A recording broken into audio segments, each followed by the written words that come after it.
असहयोग आंदोलन। भारत में गांधी का प्रथम जन आंदोलन जो हुआ था वो इसे कोलकाता विशेष कांग्रेस अधिवेशन की अध्यक्षता लाला लाजपत राय ने की थी। इसी अधिवेशन में असहयोग का प्रस्ताव पारित किया गया, जिसे प्रस्तावित करने का श्रेय गांधी जी को जाता है। इस प्रस्ताव का विरोध सी.आर. दास, सुरेंद्रनाथ बनर्जी और एनी बेसेंट व बिपिन चंद्र पाल ने किया था। दिसंबर 1920 में नागपुर अधिवेशन में इस प्रस्ताव को पुष्टि की गई थी। नागपुर कांग्रेस के अध्यक्ष विजय राघवाचारी थे। कांग्रेस के संविधान में परिवर्तन किया गया था। 15 सदस्यीय एक वर्किंग कमेटी बनाई गई थी। सदस्यता शुल्क प्रति वर्ष 4 आने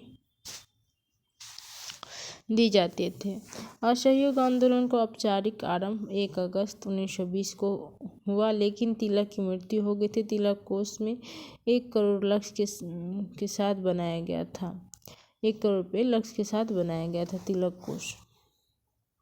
तिलक जी की मृत्यु कब हुई थी? 1 अगस्त 1920 में। असहयोग आंदोलन के दौरान राष्ट्रीय विद्यालय की स्थापना, उपाधियों का त्याग, नौकरी से त्याग पत्र देना, सी.आर. दास, मोतीलाल नेहरू, विठल भाई पटेल ईटीसी ने इसकी वकालत छुड़ी थी।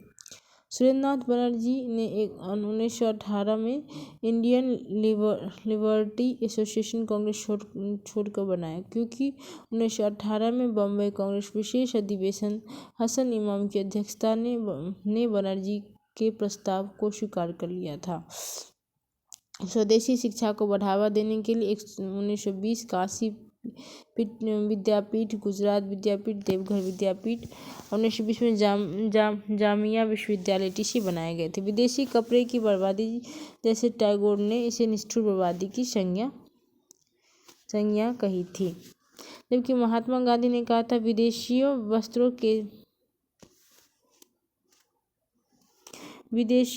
वस्त्रों की बर्बादी उसके साथ सर्वोत्तम व्यवहार है। बिहार में शराबबंदी, खादी का प्रसार इत्यादि चल रहे थे और लोक नायक जयप्रकाश ने इस आंदोलन के दौरान अपनी परीक्षा छोड़ दी थी। जुलाई 1921 में खिलाफत आंदोलन ने घोषणा की कि कोई भी मुसलमान ब्रिटिश सेना में भर्ती नहीं होंगे।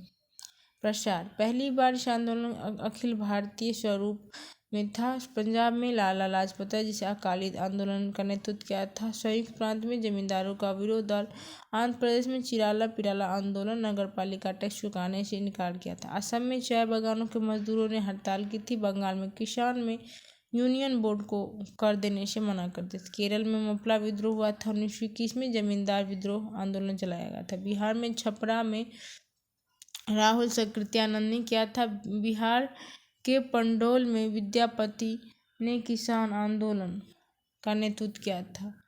पुरुषोत्तम दास तथा जमुना दास ने असहयोग विरोध सभा की स्थापना की थी और जब आंदोलन अपने उफान पर था तभी 5 फरवरी 1922 को जब आंदोलन अपने उफान पे था तो 5 फरवरी 1922 को गोरखा चौरी में उत्साही लोगों ने थाने में आग लगा दी।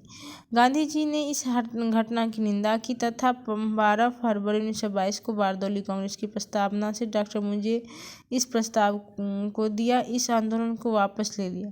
सुभाष चंद्र बोस ने अपनी आत्मकथा इंडियन स्ट्रगल ने कहा कि हिमालय जैसी भूल बताई। सुभाष चंद्र बोस ने अपनी आत्मकथा इंडियन स्ट्रगल में से हिमालय से भूल बताई। लाला लाजपत ने कहा यदि एक जगह पाप हुआ तो पूरे देश को खंडित करना कहाँ तक न्यायोचित था।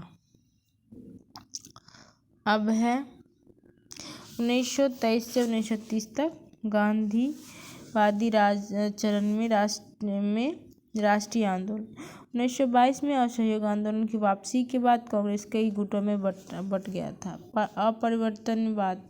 प्रमुख नेता सरदार वल्लभ भाई पटेल, डॉक्टर अंसारी और डॉक्टर राजेंद्र प्रसाद थे। परिवर्तनवादी प्रमुख नेता थे सी.आर. दास, मोतीलाल नेहरू, विठल भाई पटेल। इसके द्वारा विधान परिषद के चुनाव में हिस्सा लेकर एवं प्रवेश करके सरकार की नीतियों का विरोध करना था। इसमें वह सफल भी रहे। इन्हीं नेताओं के द्वारा 21 दिसंबर 1922 को कांग्रेस के खिलाफ स्वराज पार्टी की नींव रखी थी। अध्यक्ष CR दास और महासचिव मोतीलाल नेहरू थे। स्वराज पार्टी ने केंद्रीय विधान परिषद के चुनाव में हिस्सा लिया और बहुत कम समय में 101 सीट में 42 सीट पर सफलता पाई। ध्यान रहे, स्वराज पार्टी की सबसे बड़ी उपलब्धि यह थी कि 1925 में केंद्रीय विधान परिषद की विट्ठल भाई पटेलों की अध्यक्षता चुना गया। CR दास की मृत्यु 1925 में हुई थी, जिसके कारण स्वराज पार्टी का गहरा धक्का लगा था। 1922 में कांग्रेस का अधिवेशन गया में हुआ था, जिसके अध्यक्ष CR दास थे। कांग्रेस की तीसरी धारा प्रत्युषवादी धारा थी, जिसके प्रमुख नेता मदन मोहन मालवीय, लाला लाजपत राय और NC कोलेकर थे। यह नेताओं के द्वारा यह कहा गया, यदि सरकार हिंदू हितों की रक्षा करेगी तो वह सरकार को सहयोग करेंगे। इसी कड़ी में बढ़ते हुए सांप्रदायिक वातावरण को कम करने के लिए गांधी जी को मोहम्मद अली के घर पर 21 दिन तक उपवास किया था। आगे है 1923 में उनसे लेकर 1923 से ही 1919 के एक्ट की समीक्षा के लिए मूडेमैन कमेटी बनाई गई। 1920 में बम्बई में all Indian trade union Congress की नींव 31 अक्टूबर 1920 को पड़ी। अखिल भारतीय व्यापार संघ कांग्रेस एटक एक फर्स्ट अध्यक्ष लाला लाजपत राय थे, प्रथम महासचिव चमन लाल थे। इस संघ की स्थापना MN जोशी बेपिस्टा थे। अखिल भारतीय किसान सभा की स्थापना अप्रैल 1936 में लखनऊ में हुआ था। इसके प्रथम अध्यक्ष शाहजानंद सरस्वती थे, पहले महासचिव NG रंगा थे। अखिल भारतीय किसान सभा का दूसरा सत्र फैजपुर में हुआ था, जिसके अध्यक्ष NG रंगा थे। 1924 में गांधी जी ने बेलग्राम कांग्रेस की अध्यक्षता की थी। गांधी जी ने मोहम्मद अली जिन्ना घर पर अनशन किया था। फिर है MN राव कम्युनिस्ट इंटरनेशनल में चुने जाने वाले प्रथम भारतीय थे।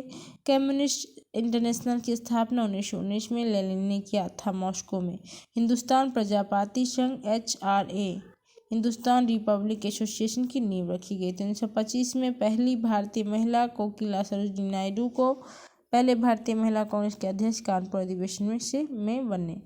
भारतीय कम्युनिस्ट पार्टी की नींव रखी गई थी। RSS की नींव रखी गई थी। हेगड़े के अनुसार नागपुर 1919 के एक्ट में इंडियन हाई कमीशन के पद का सृजन किया गया था। काकोरी ट्रेन डकैती 1925 में हुआ था, जिसमें की सरकार खजाने को लूटा गया था। राम प्रसाद बिस्मिल और अशफाक उल्लाह को फांसी की सजा दी गई थी। 1926 में भगत सिंह ने नौजवान भारत सभा की नींव पंजाब में रखी थी। प्रथम सचिव भगत सिंह थे।